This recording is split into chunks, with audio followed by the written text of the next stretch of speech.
शुभ संध्या बच्चों। बच्चों आज की इस कक्षा में हम छोटी ई और बड़ी ई की मात्रा को देखेंगे। छोटी ई की मात्रा का प्रयोग कैसे होता है कैसे करते हैं, और बड़ी ई की मात्रा का प्रयोग कैसे होता है, दोनों में अंतर क्या होता है इसको भी हम यहाँ पर देखेंगे।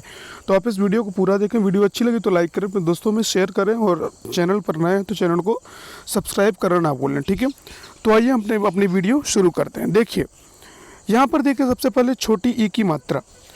जो छोटी ई की मात्रा होती है वो किसी भी वर्ण के बाईं तरफ से लगाई जाती है। किस तरफ से? बाईं तरफ से।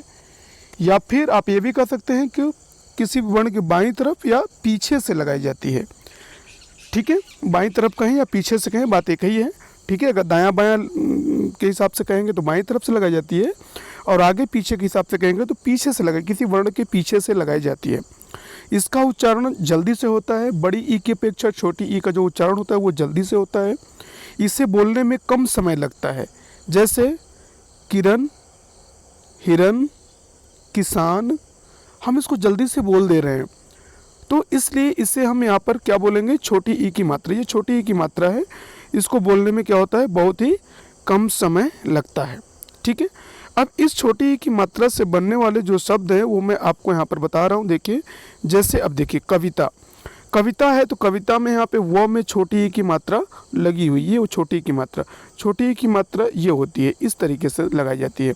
दायां बायां क्या होता है आप जानते हैं। ये अगर इक्वल इसको लेते हैं तो जो इसके इस तरफ का भाग होता है, दायां और बायां पहले हम समझ लेते हैं। देखिए, अगर हम इसको इक्वल बनाते हैं तो इसके इधर का जो भाग होता है वो होता है बायां। क्या होता है? बायां। ये होता है, एक मिनट, इसको हम कहते हैं बायां, और इधर को कहते हैं दायां। ये बायां हो गया और ये दायां हो गया।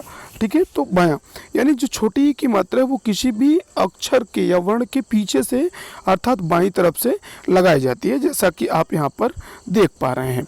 ठीक है, जैसे यहाँ पर देखिए, अब हाँ, यहाँ पे बहुत सारे शब्द हमने लिए हुए हैं आपको समझाने के लिए, आपको समझाने की दृष्टि से। देखिए, जैसे यहाँ पर कविता, कविता में भी यहाँ पर छोटी ई की मात्रा लगी हुई है। तिनका में भी देखिए त में छोटी ई की मात्रा लगी हुई है। इस तरीके से ये यानी ये त है तो त के ये पीछे से लगी, अगर इधर से लगेगी तो ये आगे से हो जाएगी। ठीक है, ये इसके पीछे से लग रही है, बाईं तरफ से लग रही है। जैसे तिनका, मिला, कितना, तिल, मिलाना।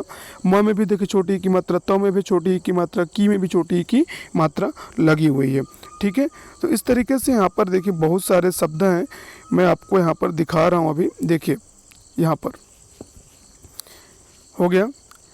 अब देखिए यहाँ पर कितना है, तिल है, मिलाना है, ये सब में जो है वो छोटी ई की मात्रा लगी हुई है।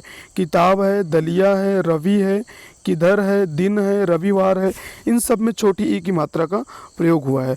ठीक है, तो उम्मीद करते हैं आपको ये समझ में आ रहा होगा। उसके बाद देखिए किरण है, दिमाग है, राशि है, किधर है, ये सब में छोटी ई की मात्रा का प्रयोग है। और भी देखिए किराना, किराना में जो क है वो क में छोटी ई की मात्रा का प्रयोग हुआ। दिया में द में छोटी ई की मात्रा, रिमझिम में र में भी छोटी ई की मात्रा और झ में भी छोटी ई की मात्रा का प्रयोग हुआ है। किराया में क में छोटी ई की मात्रा प्रयोग, दिल में द में छोटी ई की मात्रा का प्रयोग हुआ है। तो इस तरीके से जो छोटी ई की मात्रा होती है वो किसी भी अक्षर के पीछे से लगाई जाती है, और छोटी ई की मात्रा का जो उच्चारण होता है वो जल्दी से होता है। छोटी ई की को बोलने में हमें कम समय लगता है। तो अगर आपको डिक्टेट कर रहे हैं, आपको कोई टीचर कहीं पर बोल कर लिखवाया जा रहा है, कुछ बोल कर लिखने के लिए कहा जा रहा है, तो आप शब्दों को अच्छे से सुने और ये देखें कि जो टीचर श्रुतलेख बोल रहे हैं या कोई भी चीज़ बोली जा रही है तो वो कैसे बोल रहे हैं, उनके बोलने का तरीका क्या है। अगर मात्रा के अनुसार वो सही ढंग से बोलेंगे तो वो ज़रूर चीज़ें आपको समझ में आएगी और आपसे गलतियाँ नहीं होंगी। तो अगर किसी मात्रा को जल्दी से बोला जा रहा है तो वहाँ पर छोटी ई की मात्रा होगी। अगर देर से देर तक क्रम से बोला जा रहा है या देर से बोला जा रहा है तो वहाँ पर जो होगी वो बड़ी ई की मात्रा होगी। तो उम्मीद करते हैं आपको समझ में आया होगा। इस तरीके से आप छोटी ई बड़ी ई की मात्रा में अंतर कर सकते हैं कि छोटी ई की मात्रा को जल्दी से बोला जाता है, उसका जो उच्चारण होता है वो जल्दी से होता है, जबकि बड़ी ई की मात्रा जो उच्चारण होता है वो छोटी ई की अपेक्षा क्रमशः देर तक होता है। और छोटी ई की मात्रा किसी भी अक्षर के, किसी भी वर्ण के बाईं तरफ से या पीछे से लगाई जाती है। तो इस तरीके से देखिए छोटी ई की मात्रा से संबंधित कुछ शब्द यहाँ पर हैं, ये मैं आपको धीरे धीरे स्क्रॉल कर रहा हूँ, आप इसको देखें। जैसे किराया, दिल, रिसाव, किला, दिलाना, लिख, किशमिश, दिलाया, लिबास, ये सब छोटी ई की मात्रा वाले शब्द हैं। तो उम्मीद करते हैं आपको छोटी ई की मात्रा समझ में आई होगी। ठीक है, अब देखिए यहाँ पर बड़ी ई की मात्रा, किस्मत, क्रिसमस, इतिहास और पिकनिक, ये भी छोटी ई की मात्रा है। अब बड़ी ई की मात्रा पर हम चलते हैं। अभी भी देखिए, गिरगिट, झिलमिल, किशमिश, मिलावट, गिलहरी, नारियल, टिमटिम, रविवार, चित्रकार, परिवार, दिसंबर, रिमझिम, विटामिन, विज्ञापन, नागरिक, हिमालय, विद्यालय, विश्वास, साइकिल, हिम्मत, ये सब में छोटी ई की मात्रा का प्रयोग हुआ है। अब हम लोग देखिए बड़ी ई की मात्रा का प्रयोग देखेंगे। ठीक है, बड़ी ई की मात्रा, बड़ी ई की मात्रा का प्रयोग। बड़ी ई की मात्रा किसी वर्ण के दाईं तरफ से या आगे से लगाई जाती है। इसका उच्चारण छोटी ई की अपेक्षा क्रमशः देर तक होता है। छोटी ई की अपेक्षा, यहाँ पर देखिए छोटी ई रहेगा, इस हो गया है।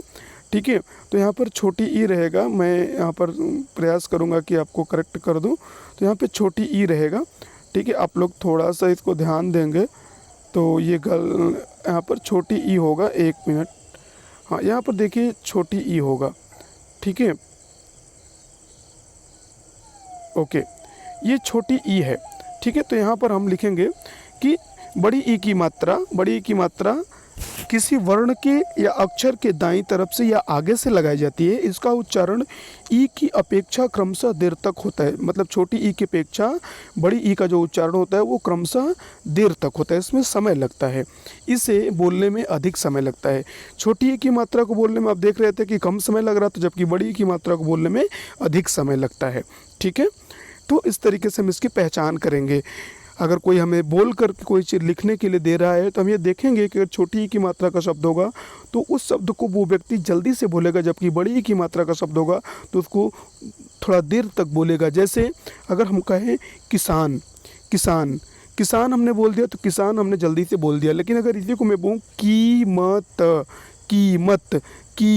अब देखिए की पर जोर पड़ रहा है, दबाव पड़ रहा है, तो यहाँ पे इतनी यहाँ पर समय लग रहा है। इसके कारण यहाँ पर क्या है कि जो है कि यहाँ पर ये ज़्यादा टाइम लग रहा है, इसलिए यहाँ पर बड़ी ई की मात्रा होगी। ठीक है, नेक्स्ट उसके बाद है, अब यहाँ पर बड़ी ई की मात्रा से बनने वाले कुछ शब्द देखिए। जैसे आरती, त में देखिए बड़ी ई की मात्रा लगी हुई है। आदमी, म में भी बड़ी ई की मात्रा लगी हुई है। ककड़ी, ड़ी में भी बड़ी ई की मात्रा लगी हुई है। असली, ल में भी बड़ी ई की मात्रा लगी हुई है।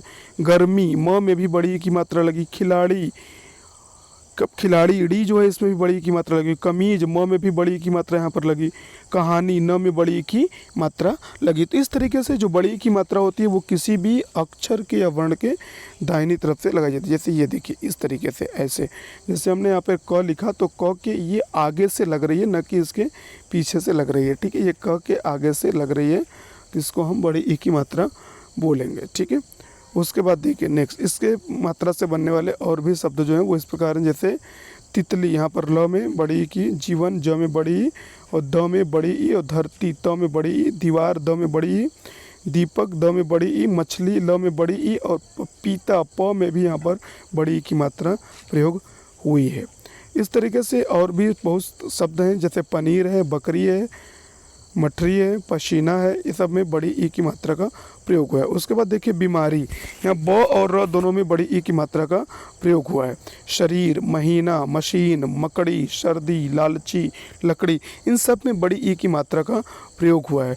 ठीक है, तो इस तरीके से जहाँ पर छोटी ई की मात्रा का प्रयोग हो वहाँ पर छोटी ई की मात्रा को जल्दी से बोलते हैं, उसका उच्चारण जल्दी से होता है।